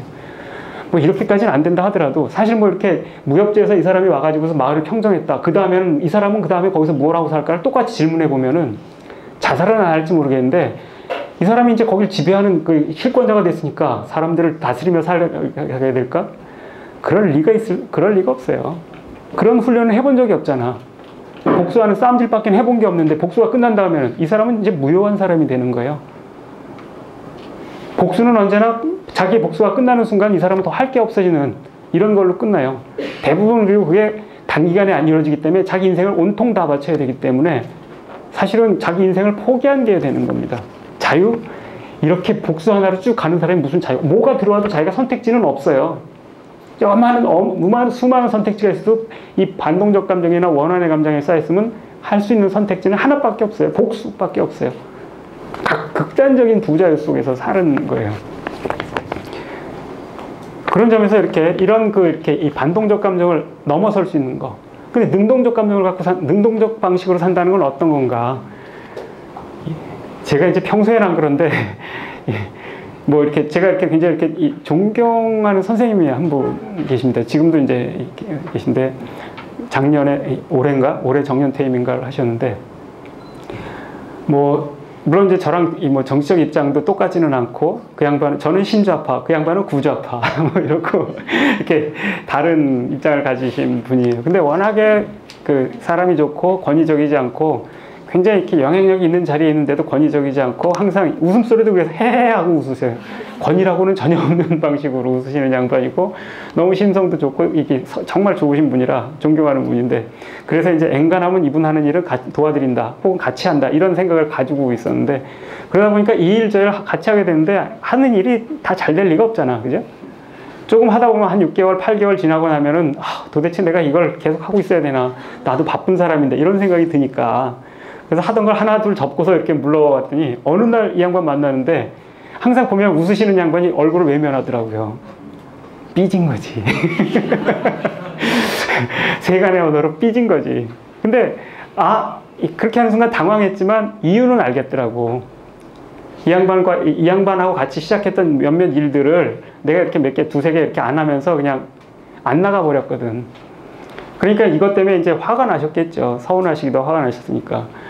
근데 보통의 제가 워낙 속이 좁기 때문에 그런 것 같으면은 아마 여러분도 비슷하지 않을까 싶은데, 아니 세상에 내가 그 꼬붕도 아니고, 그 다음에 이제 내가 한가한 사람도 아니고, 나도 내 할 일이 얼마나 많은데 그래도 그렇게 애썼는데 좀 그럴 수가 있어 라고 하면서 같이 화를 냈을 겁니다, 아마. 그러니까 그 선생님도 이제 일종의 그런 삐진 행위도 반동적 감정이지만, 그게 마찬가지로 또 반동적 감정을 야기했을 거예요. 그러면서 그렇게 되면 내가 아쉬울 거 있어 하고서 딱 고개 돌리면 그만입니다. 실제로 아쉬운 게 없기 때문에 그 다음에는 서로 얼굴 볼 일 없게 됐을 겁니다. 근데 그 결과가 어떤 걸 생각해 보십시오. 그렇게 좋아하고 존경하는 선생님이라고 하던 분인데 관계가 절단되고 이제 서로 이제 개 닭보듯 하는 관계가 돼버리는 거잖아요. 이렇게 되는 삶의 방식이라는 것들은 자유롭지도 않고 이 좋은 삶하고도 거리가 멀죠. 어쨌건 간에 그때 이제 제가 하여튼 기특하게도 그때 이제 그렇게 워낙 이렇게 제가 좋아하는 분이어서 그랬던 것 같은데, 얼굴을 들으면 제가 이렇게 낯이 얇아요. 아까 시작할 때 낯이 얇다고 그랬잖아. 낯이 얇은데 그냥 고개를 돌리시는데 졸졸 쫓아가서 안녕하세요 하고서 인사를 드리면서 이제 대자는 소리를 헛소리를 몇 개 했습니다. 그러니까 마지못해 웃으시더라고. 그리고 이제 그 다음에 또 뵀는데 또 얼굴을 돌리시더라고. 그래서 또 쫓아가서 이제 또 비슷하게 했어요. 그 다음에 만났을 때 헤헤하고 웃으시더라고요. 풀리신 거죠. 이 사람이 워낙에 이렇게 크신 분이라 이제 그랬을 거라고 생각은 들지만, 그 스스로 제가 나중에 생각하면서 제가 스스로 대견한 거예요. 이런 게 액티브한 거구나. 내가 말은 하지만 사실 어떤 건가 예를 들기가 막연했는데, 이 리액티브한 건 쉽거든요. 흔히 보는 거니까. 근데 액티브한 건 뭔가, 시작한다는 건 뭔가, 그렇게 관계가 틀어졌을 때 다시 시작하는 거죠. 거기 가서 웃으면서 한다라는 거는 예전 관계 연속이 아니고 거기 다시 시작하는 겁니다. 이런 게 액티브한 거예요. 그래서 액티브한 거 핑계로 이제 자랑삼아 이렇게 얘기를 하는데, 예를 들면 친구하고 관계도 그래요. 친구랑 잘 지내다가 뭔가 이해관계가 틀어지면 딱 등 돌리게 되고, 심하게 틀어지면 배신이라고 이제 배신자, 우라기리 모노, 배신자 뭐 이렇게 되는 거 아닙니까? 그 다음에 왼수가 되잖아. 그 곽경택의 친구라는 영화가 그렇잖아요. 그죠? 그렇게 친하던 놈이 이렇게 하여튼 나중에 그 아버지가, 장의사인 아버지가 물어보잖아. 꼭 그렇게 많이 찔러서 죽여야 되냐고. 20번이나 찔렀다고. 친구였다는데. 배신자니까. 그 친구 2는 어떻게 했는지 모르겠지만 사실 그건 그래서 친구가 아니고 배신자죠, 제목이. 적절한 제목은 배신. 친구란 제목을 달고 나온 만화나 영화의 대부분은 배신에 대한 얘기예요. 친구에 대한 얘기가 아니야. 그 20세기 소년이라는 만화 아시죠? 그 우라사와 나오키라는 사람이 그린 그 유명한 만화. 반전이 너무 많아가지고 읽다가 지쳐버리게 만드는 그런 만화인데, 이게 이제 그 친구에 관한 얘기죠. 어렸을 때 친구였던 애들 사이에서 벌어진 게 나중에 세계를 멸망으로까지 몰고 가는, 이 과대망상도 이 정도 되면 이제 말이 된다라고 하는 걸 보여주는 작품인데, 근데 거기에도 보면은 친구가 굉장히 중요해서 이 문제를 일으키는 그 친구들, 당을 만들었을 때 친구당인가 뭔가라고 그러죠. 그리고 이제 그 사람들 마음에 안 들면 절교를 한다고 그러죠. 절교하는 게 절교야 그러면 가서 죽여버리잖아. 그죠? 친구에 관한 얘기인데 사실은 친구에 관한 얘기가 아니고 배신에 관한 얘기고 절교에 관한 얘기예요. 왜 이렇게 되는가? 세상 살면서 좋기만 한 관계가 어떻게 있을 수가 있겠어요. 여러분, 이 부모 자식 관계라고 하는 것은 사실은 어떤 것보다도 이렇게 다 엔간하고 참아주는 관계지만, 세상에서 가장 많이 싸운 사람이 부모님 아닌가요? 아니면 자기 자식 아닌가요? 그렇게 많이 안 싸워도 어쨌든 부모 자식 간에도 그런 갈등이 생기게 마련인데, 그런데 거기서는 배신자라고 이렇게 부모는 자식 내치지는 않잖아.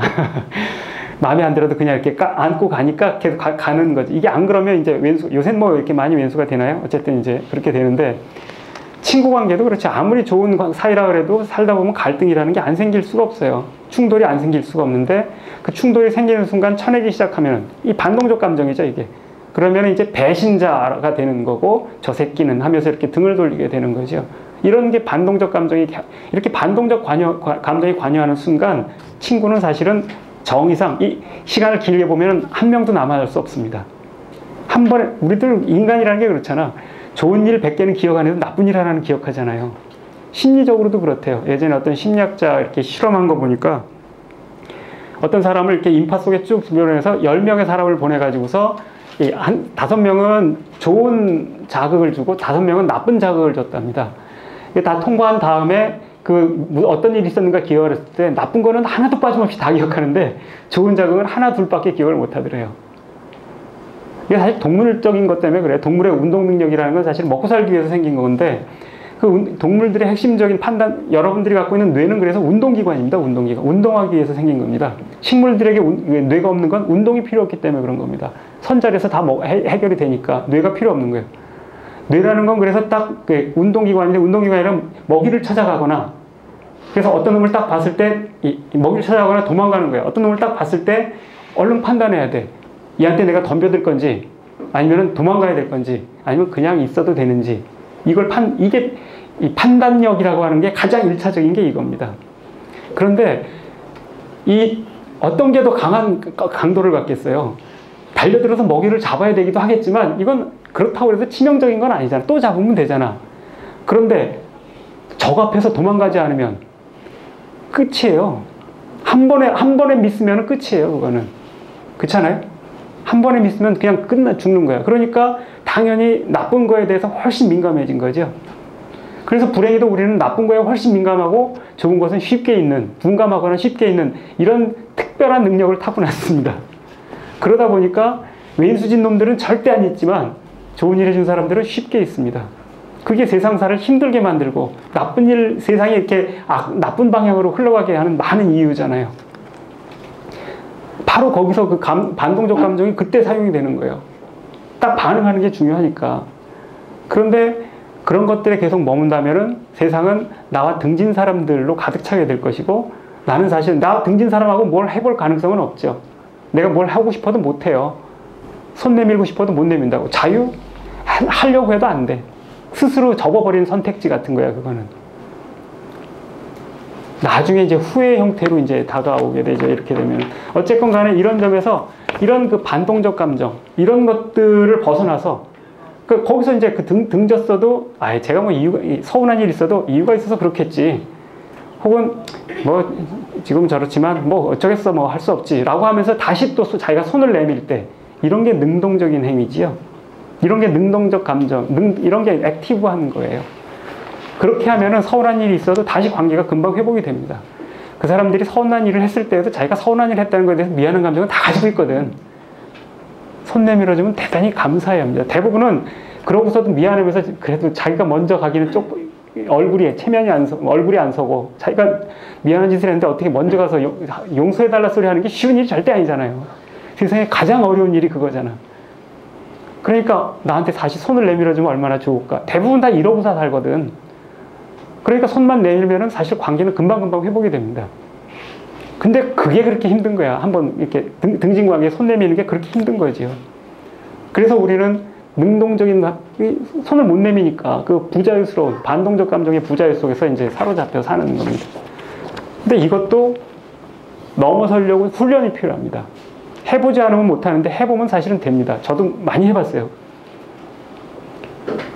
그 다음에도 이제 후배들하고 저도 이제 뭐 공동체 같은 거 이렇게 공동체라고 수용 공동체 만들어서 하니까 거기서도 자꾸 이렇게 부딪힐 일, 갈등이 끊이지 않습니다. 같이 살면은 누구도 이렇게 피할 수가 없는데, 그렇게 생기면서 서로 이제 왼수가 되기도 하고, 혹은 이제 깨져서 이렇게 서로 얼굴 서로 안 보게 되기도 하고, 이렇게 되기도 하지만, 어쨌든 이제 중간중간에라도 이렇게 거기까지는 안 가도 굉장히 서운한 감정을 서로 갖게 만드는 일들이 있어서, 후배들하고, 저는 주로 후배들인데, 이런 경우들이 있는데, 그 경우에 이제 그 경우에 계속 이러고 말면 이제 그냥 서로 다른 길을 가는 겁니다. 근데 그냥 손을 내면 또 금방 다시 회복이 되고 하더라고요.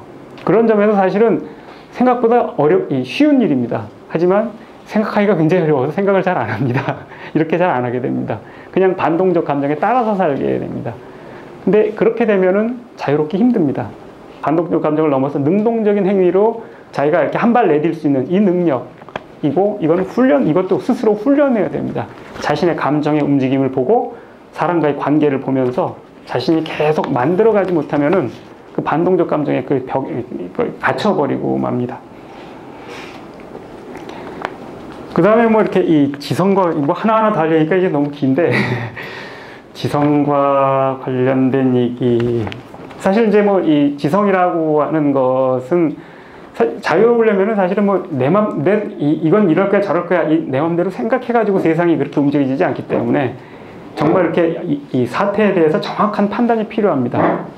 그래서 이제 정말 그럴 때는 감정 없는 상태에서 쿨하게 사태를 정확하게 읽어내는 그런 그 지적인 훈련, 이 지적인 능력의 사용이 이제 필요한데, 근데 이 지성이라는 얘기를 하면은 이제 그렇게 지성이라는 얘기를 하면 많은 사람들이 이 지성에 대해서만큼 컴플렉스를 많이 가진 게 별로 없습니다. 이 뽕짝 좋아하시는 아저씨들이 자신이 뽕짝만 좋아한다고 컴플렉스 가지고 있는 분 별로 없습니다. 그래서 락 좋아하는 애한테, 혹은 이제 뭐 인디 음악 좋아하는 애 앞에서 자기가 기죽는다든지 이런 일 절대 없습니다. 그 애들 들으라고 뽕짝을 틀어놔서 더 문제면 문제지.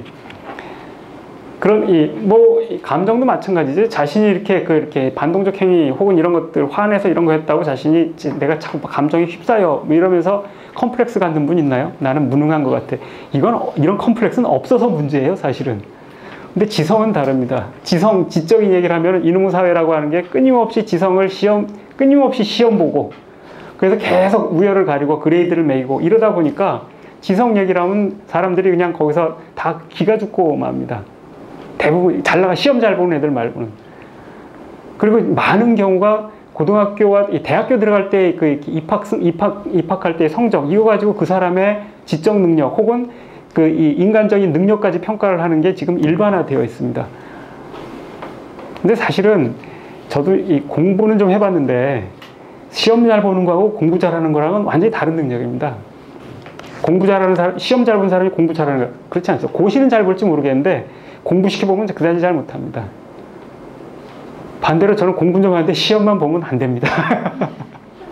대학원 시험도 여러 번 떨어졌습니다. 공부한 거 가지고 시험 치는 데인데도 그거 안 되더라고. 다른 능력이에요. 사실은. 근데 이제 그렇기 때문에, 그렇기는 한데, 어쨌든 우리는 이렇게 대학 입학할 때, 그래서 이제 저희 연구실에서는 사람들한테 학교를 물어보지 않습니다. 우리는 사실, 저희는 학교에 상관이 없이 활동을 하는데, 온 사람들은 그런 의식을 안 할 수가 없어서, 묻는 순간 벌써 관계가 탁 틀어져 버리기 때문에, 저희는 사실 학벌 알기를 우습게 하는 사람들이라서, 이 고등학교 중퇴하고 온 애들도 이렇게 활동을 이렇게, 리더로서 활동을 하고 이러거든요. 그래서 묻지 않는데, 근데 이제 그런 분들에게 희소식이 있습니다. 랑시에르라고 하는 잘 나가는 철학자가 있습니다. 지금 뭐 세계에서 제일 잘 나가는 철학자 이렇게 3명 꼽으라 그러면 이제 바디유하고 지젝하고 랑시에르 보통 이렇게 꼽을 정도로 이렇게 잘 나가는 철학자인데, 이 사람이 쓴 무지한 스승이라는 책 혹시 보신 적 있나요? 그 책 이제 보시면은 거기엔 진짜 무식한 스승의 얘기가 나옵니다. 필립 자코토라고 하는 이렇게 프랑스 사람인데, 이 사람이 이제 그렇게 19세기 말 사람, 19세기 말, 19세기 말에 이렇게 했던 것 같습니다. 프랑스 혁명 전후에서 이렇게 네덜란드에 이주해서 거기에서 이제 불어를 가르치면서 이렇게 했다는데, 불어를 가르치러 왔는데, 불어는 잘하겠지, 프랑스 사람이니까. 근데 네덜란드어를 하나도 못하는 거야. 네덜란드를 못하니까 불어를 어떻게 가르치겠어? 난감하잖아요. 아무리 프랑스어로 하고 그 말조차도 못할 거 아니야. 근데 이제 이 사람이 이제 그렇게 어떤 식으로 하시냐면, 거기에 이제 약간 알아듣는 놈이 있어가지고, 다행히 그때 이제 텔레마코스라는 사람이 쓴 어떤 책이, 프랑스 불어 책이 네덜란드 대역본이 하나 나온 게 있었대요. 그걸 학생들한테 나눠주고서 이거 갖고 해오라고. 그래서 다음 시간에는 몇 페이지까지 해오라고 하면서 이렇게 그것만 통역해서 시킨 거야. 그리고서는 아무것도 안 가르쳐 준 거야. 그리고서 애들이 했나 안 했나 그것만 계속 체크한 거야. 처음엔 버벅댔을 텐데 3달인가 4달 지나고 나니까 애들이 이 불어를 어느 정도 하더니 그 다음에는 아주 잘하더라는 거예요. 그래서 이 사람은 자기가 생각해도 신통해가지고, 이야, 이럴 수가 있구나 싶어가지고 나중엔 피아노도 가르쳤대. 피아노를 이 사람 못 치는데 피아노 교본 가지고 연구를 해가지고 애들한테 피아노, 야, 여기까지 해봐 하고서 안 해오면 야단치고 뭐 하면서 요것만 한 거야. 그랬더니 애들은 지가 배운 거지. 가르치지 않았는데 애들은 배운 거예요. 그래서 무지한 스승, 제일 좋은 스승은 무지한 스승이라는 거야. 가르쳤으면 가르친 것만 배웠을 텐데 애들이 자기 능력을 가지고 배웠다는 거예요. 그런데 이걸 가지고 좀 더 생각을 해보면은, 이거 여러분들 생각해도, 여러분이 만약에 그렇게 가르쳐 주지 않는데 이 불어 그거 가지고서 불어를 깨쳤다 하면은 스스로 생각해도 대견하지 않겠어? 그런데 이거보다 더 어려운 상황을 모든 사람들이 다 통과하는 거예요. 여러분들이 사용하는 한국어 어떻게 배우셨습니까? 한국어는커녕 언어라는 게 뭔지도 모르는 상황에서 그냥 던져진 거잖아, 그죠? 거기서 한국어를 누가 가르쳐줘? 가르쳐줘도 알아듣지를 못하잖아. 이거는 사과, 이거는 뭐 얘기를 해봐야 못 알아듣잖아요. 한국어를 알아야 알아듣니까. 모르는 사람, 우리는 이렇게 가르쳐주면 다 알 수 있다 그러는데, 토끼가 뛰어는 거 하고서 화이트라고 했을 때 사람들이 그걸 보고, 아, 희다는 말이구나, 화이트는 희다, 이렇게 할 것 같아요? 아니에요. 뛰다네? 화이트는 뛰다란 뜻이구나, 이렇게 알아들을 수 있잖아요. 화이트는 귀가 길다는 뜻이구나, 이렇게 들을 수 있는 거예요. 화이트는 살아있다는 뜻이구나, 이렇게 들을 수 있는 거예요. 그래서 지시적으로 사물들의 언어를 가르쳐줄 때 이거 불가능한 일이에요. 이렇게 가르치는 게 아니라고. 용법을 배우는 건데, 어쨌건 간에 이 애기의 경우에는, 그래서 외국어를 가르치는 건 사실은 근본적인 딜레마 같은 게 있어요. 아까 그렇게 진짜 네덜란드어를 못하는 이 사람이 불어를 어떻게 가르칠 건가, 딜레마가 있는데, 이거보다 훨씬 심각한 딜레마가 애기들한테 있다는 거예요. 애기들이 모국어를 배운다는 건 뭐냐면은, 아까 이 자코토가 가르친 것보다 훨씬 어려운 상황에서, 언어라는 게 도대체 뭔지 모르는 상황에서 자기 모어를 배워가는 거니까. 그래서 이 자기 모어를 깨친 사람이라고 한다 그러면은, 이 사람, 아까 이 자코토의 대학에서 불어를 배운 이 제자들보다 얘들보다 다 더 어려운 고비를 넘긴 뛰어난 지적 능력이 있다는 거예요. 그래서 이런 능력이 있다 그러면 사실은 앵가는 거 배우는 것보다 훨씬 쉽죠, 이런 게. 망치질 배우는 게 언어 하나 배우는 것보다 어렵겠어요? 사람마다 다르긴 하겠지만 저도 해봤는데 되더라고, 그냥 한문. 그런 점에서 보면은 자신의 모를 가지고 있는 모든 사람들은 지적으로 다 탁월한 능력들이 있다는 거예요. 뭘 배워도 다 배울 수 있는 능력이 있다는 거예요. 그런 점에서 지적인 잠재력의 수준에서 모두 다 지능의 평등 이런 게 있다고 주장을 해요. 그런데 왜 실제로는 지적인 능력의 차이가 나타나는가? 안 써서 그런 거죠. 거기서 중요한 게 컴플렉스예요. 나는 잘 못하니까 시험 몇 번 보고서 잘 안 된다라고 해서 접어버리면 그 사람은 그 다음에 공부하고는 인연이 멀어지게 됩니다. 다른 건 안 그런가요? 이 탁구 처음 배워가지고 몇 번 해보니까 안 되니까 난 안 되겠어. 이러면 이 사람은 평생 탁구 잘 칠 수가 없습니다. 안 되더라도 계속 달라붙으면 잘 칠 수 있습니다. 지적인 능력도 마찬가지인 거예요.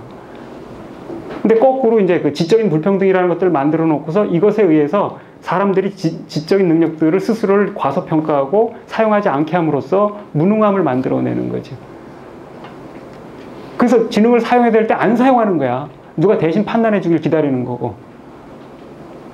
이 사람은 남의 판단에 따라 사는 거니까 이 사람도 자유로울 수가 없죠. 근데 실제로는 이제 우리가 갖고 있는 뇌에 5%에서 10%도 다 못 쓴다고 그러죠. 아인슈타인이 제일 많이 써서 10% 썼대요. 그러니까 안 쓰는 거예요, 안 쓰는 거. 그러니까 상황에 밀어넣고서 제일 좋은 교육 방법은 피할 수 없는 상황에 몰아넣고서 하도록 만드는 거예요. 그럼 다 해. 여러분들 모아놓고서 불어책 하나 갖다 놓고서 니네 여기서 이거 다 해치 못하면 여기선 살아나갈 수 없어. 총 갖다 들이대고 이렇게 하면 안 하겠어요? 다 불어 능수능란해서 나올 거라고. 안 하는 거라고, 안 하는 거. 물론 다 똑같은 걸 해야 되는 건 아니겠고 잘할 수 있는 거, 못할 수 있는 거에 정도 차는 있겠지만 그 모두가 필요로 하는 그런 수준이라고 하는 건 누구나 다 할 수 있다라는 거예요.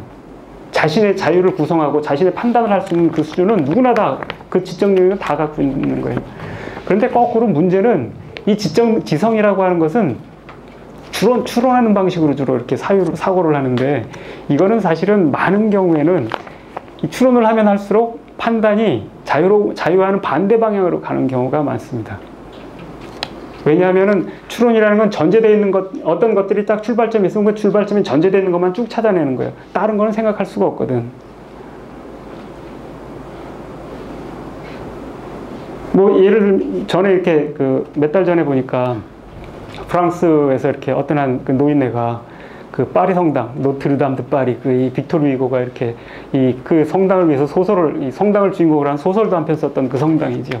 거기서 이렇게 이 재단에 올라가서 아주 폼나게 자살을 했다군요. 그래서 권총으로 팡! 자살한 이유는 이놈의 나라가 어떻게 된 게 동성애자들의 견도 허용을 하고 동성애자들의 입양까지 허용한다. 이 개판이어서 난 도저히 두고 볼 수가 없다. 빵! 멋있잖아, 그지? 성당에서. 나는 우파들이 좀 많이 그런 멋있게 죽어갔으면 좋겠어요. 미시마 유키오 멋있잖아. 텐노헤가 반자이. 그렇게 텐노헤가 그런데 왜들 안 죽고 그러고 있냐고. 사실 이제 그게 근데 보여준 거는 동성애가 정말 이렇게 목숨을 다루는 경각을 다투는 문제구나라는 걸 보여준 거죠. 근데 이 사람은 그게 못마땅해서 죽었는데 사실 그 이전에 많은 사람들은 못마땅해 하는 사람들 때문에 이렇게 찌그러져 살거나 자살하거나 뭐 등등 이랬죠. 아니 어떻게 그 남자끼리 여자끼리 결혼을 해. 그 지적인 판단에서 판단할 수 없는 영역 밖에 있는 거예요, 이런 게. 제가 이렇게 전에 뭐 하면서 읽은 책 중에 하나가 있는데 러프 가든이라는 사람이 쓴 진화의 무지개라는 책인데 이 책을 서문을 보니까 골 때리더라고요. 이 러프 가든이라는 사람이 러프 가든이니까 여자 이름이 조안이니까 여자잖아. 근데 원래 남자였다는 거예요. 스탠포드 대학인가 어디 잘 나가는 대학의 생물학과 교수였대요. 근데 어느 날 LA에서 이렇게 그 동성애 퍼레이드 하는 것들을 구경을 하러 갔었대. 근데 그거 보면서 픽 자기도 꽂혀가지고 자기가 이 남성보다는 자기가 여성인 거 아닌가 이런 느낌이 이렇게 들기 시작하면서 트랜스젠더가 된 거예요. 그래서 옷을 바꿔 입기 시작했고 나중에는 그러니까 이 생물학적인 성전환 수술까지 이제 받게 되는데 물론 이제 그때 많이 망설였대요. 야, 이 대학 교수잖아. 대학 교수가 분명히 남자 교수였는데 이걸 성전환 수술을 하고서 여자 옷을 입고 나면은 이 교수들이 어떻게 생각을 할까? 안 쫓겨날까? 사실은 쫓겨날 수도 있는 거죠. 이전에는 다 쫓겨났겠죠, 그죠? 한 50년 전이면 다 쫓겨났을 텐데 그때 이제 그래도 많이 이렇게 자유화된 시기니까 쫓겨나지 않을까? 그때도 그런 사람은 없었기 때문에 근심을 하다가 그래도 하고서 했다는 거예요. 다행히 안 쫓겨났어. 그리고 나서 이제, 그러니까 여성으로서 살아가기 시작했는데, 그러고 나서 보니까 자기가 이제까지 이렇게 연구하던 게 생물학이었잖아요. 근데 그 성전을 하고 나니까 예전에는 안 보이던 것들이 막 보이더래요. 그러니까 우리는 이렇게 동성애나 이런 것들 다 사람에게만 이렇다고 그러는데, 다른 생물들에게도 많이 흔히 있는 현상이라는 거예요. 그거에 관해서 이미 연구도 많이 돼 있어. 관찰한 연구도 있어. 안 봐서 그렇지. 있어도 눈에 안 들어온 거야. 읽었어도 그냥 제껴버리는 거고. 그것뿐만 아니라 이제 이 다자성애, 응? 그 다음에 그 중간중간에 성이 바뀌어버리는 것, 이런 사례들이 어쩜 이렇게 많이 있었는가 싶을 정도로 놀랍도록 많더라는 거예요. 근데 놀라운 것은 이전에는 어쩜 그렇게 그걸 못 봤던가. 이게 전공인데. 그게 지성을 사용하는 방식이에요. 지성은 아는 것만 계속, 아는 방향으로만 계속 가요. 바깥으로 잘 가지 않아요. 그런 점에서 사실은 거꾸로 이 지성이라고 하는 것들을, 지성을 사용하는 방식, 이런 것들, 사용 방식에서 이런 식의 사용 방식들에 길들어 버리면 지성은 자유가 아니고 거꾸로 스스로를 옥죄는 게 돼요. 그래서 스스로 지성에 의해서 옥죄이다 보면은 저 노트르담 성당에서 이렇게 자살한 사람처럼 그렇게 될 수도 있는 거예요. 자신의 지성과 세상과의 간극을 견디지 못해서 자살을 한 거잖아요. 죽지 않으려면 지성을 그렇게 써서는 안 됩니다. 그래서 지성에는 이렇게 규제적 사용하고 제가 모험적 사용이라고 두 개를 구별을 해서 부르는데, 지성이라는 것들 아는 범위 안에서 계속 추론하는 방식으로, 그 바운더리를 안 벗어나는 방식으로 사용하는 게 규제적 사용이에요. 그 칸트 용어인데, 그런 식으로 쓰게 되면은 주어진 바운더리 안에 계속 머물게 만드는 효과를 발휘하게 됩니다. 그런데 이와는 다른 방식이 있을 수 있습니다. 아까 얘기했잖아요. 우리가 사고라고 하는 건 진정 사고할 수 없는 것과 대면하면서 그걸 피해갈 수 없을 때 시작된다고. 사고할 수 없는 것들, 생각하지 못했던 것들을 향해서 계속 이렇게 부딪혀가는 방식으로 쓰는 거. 안 가봤던 데를 가는 방식으로 사용하는 거. 이런 겁니다.